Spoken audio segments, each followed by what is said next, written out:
La puissance, le travail et l'énergie cinétique. Donc la puissance magnétique. Pour calculer la puissance magnétique de la force magnétique P de F, donc par définition, la puissance d'une force, c'est F scalaire V. Donc cette relation, vous l'avez vue en première année de baccalauréat. Or, le vecteur force est défini par la loi de Lorentz. Donc F égale QV vectoriel B. À partir de cette relation, donc puisque c'est un produit vectoriel, donc F est perpendiculaire à V, d'après les propriétés des produits vectoriels. Puisque F est perpendiculaire à V, donc leur produit scalaire égale à 0. Donc la puissance de la force magnétique égale F scalaire V égale à 0, car F et V sont perpendiculaires. Maintenant, on passe au petit b concernant le travail. Le travail de la force magnétique. Le travail de F.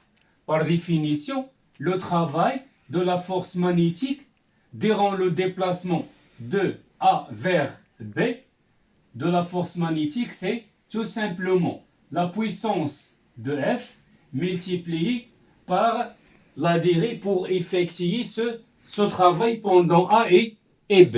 Et puisque la puissance de la force magnétique est nulle, donc le travail aussi est égal à 0. Donc on dit que la force magnétique ne travaille plus.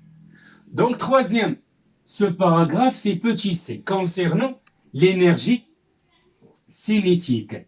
L'énergie cinétique d'une particule chargée. Donc, l'énergie cinétique d'une particule chargée pénètre une région où règne un champ magnétique uniforme. Donc, vous avez deux méthodes. Première méthode, par exemple, en utilisant le théorème de l'énergie cinétique, TEC. C'est le théorème de l'énergie cinétique. Donc, qu'est-ce qu'il nous a dit ce théorème?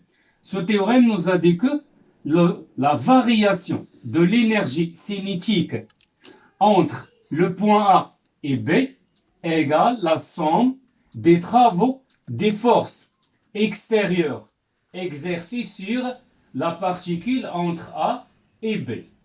Et puisque la particule subit seulement à la force magnétique, donc puisque le poids est négligeable, on va le voir ultérieurement, dans un exercice d'application, on va démontrer que le poids de la particule est toujours négligeable devant la force magnétique. Donc seul delta EC c'est quoi? C'est EC au point B moins EC au point A égale le travail de la force magnétique entre A et B, puisque c'est la seule force exercée sur la particule. Le travail de la force magnétique, d'après ce paragraphe précédent, est égal à 0. Ça veut dire EC au point B moins EC au point A égale à 0. C'est-à-dire l'énergie cinétique de la particule au point B égale à l'énergie cinétique de la particule au point A. Donc, c'est-à-dire l'énergie cinétique est constante. Ou bien l'énergie cinétique est conservative. Donc, je peux utiliser une autre méthode pour démontrer que donc l'énergie cinétique est constante, c'est-à-dire conservative. Et si l'énergie cinétique est conservative, ça veut dire donc la vitesse est constante. Et si la vitesse est constante, donc le mouvement est uniforme. Et puisqu'on a vu que la trajectoire est une trajectoire circulaire et la vitesse est constante, donc le mouvement est circulaire uniforme. Donc on va le voir dans le paragraphe qui suit. Voilà. Donc on peut démontrer par une autre méthode que l'énergie cinétique est constante. Bien sûr, en utilisant deuxième méthode, en utilisant la deuxième loi de Newton. Qu'est-ce que nous a dit la deuxième loi de Newton? Donc la deuxième loi de Newton nous a dit que la somme des forces extérieures égale au produit de la masse de la particule étudiée fois l'accélération. Et puisque seule force magnétique existe, donc la force magnétique égale ma. Et je multiplie cette relation par V. Donc, on obtient quoi? Donc, on obtient F scalaire V égale MA scalaire V. F scalaire V représente quoi? C'est la puissance de la force magnétique égale M. Et c'est quoi la définition de l'accélération? Donc la définition de l'accélération, c'est la dérivée de la vitesse par rapport au temps, fois V. Et puisque la puissance de la force magnétique égale à 0, donc on obtient 0 égale M d de V sur V par rapport au temps, scalaire V. Donc en utilisant une propriété fondamentale de la dérivée que vous avez vue en maths, que la dérivée par rapport au temps de f carré. C'est quoi cette expression? On dérive f carré. Donc c'est 2f fois la dérivée de f par rapport au temps. Donc vous avez vu en maths que f carré, la définition, la dérivée de f carré, c'est de z fois f prime. F prime ici, c'est df sur dt. Donc, remplaçons ici, donc je multiplie par 2 et je divise par 2. Donc, fois 2, d de v sur d de t, fois v.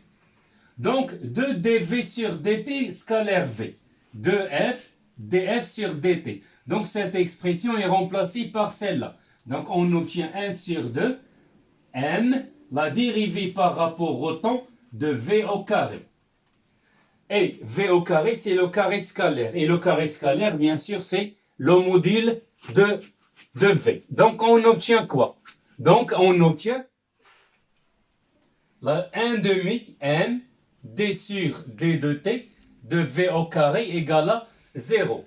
Et puisque ça, c'est une constante, donc je peux faire entrer cette constante à l'intérieur de la dérivée. On obtient d sur d de t de 1 sur 2 m v au carré égale à 0. Et qu'est-ce qu'il représente 1 demi mv au carré? Donc cette expression, vous l'avez vu que c'est l'expression de l'énergie cinétique. Donc la dérivée de EC par rapport au temps égale à 0. Ça veut dire, donc la dérivée d'une fonction égale à 0 lorsque cette fonction est constante. Donc l'énergie cinétique égale constante. Donc, conclusion, le champ magnétique, c'est un champ déviateur. Donc, n'a pas d'effet sur la vitesse, puisque l'énergie cinétique est constante, donc VOC égale à constante. C'est-à-dire, lorsque je vais rentrer une particule avec une vitesse, par exemple, égale 3 mètres par seconde, dans une région où un champ magnétique B, tel que V est perpendiculaire à B, alors le champ magnétique B, c'est un champ déviateur, n'a pas d'influence sur la valeur de V.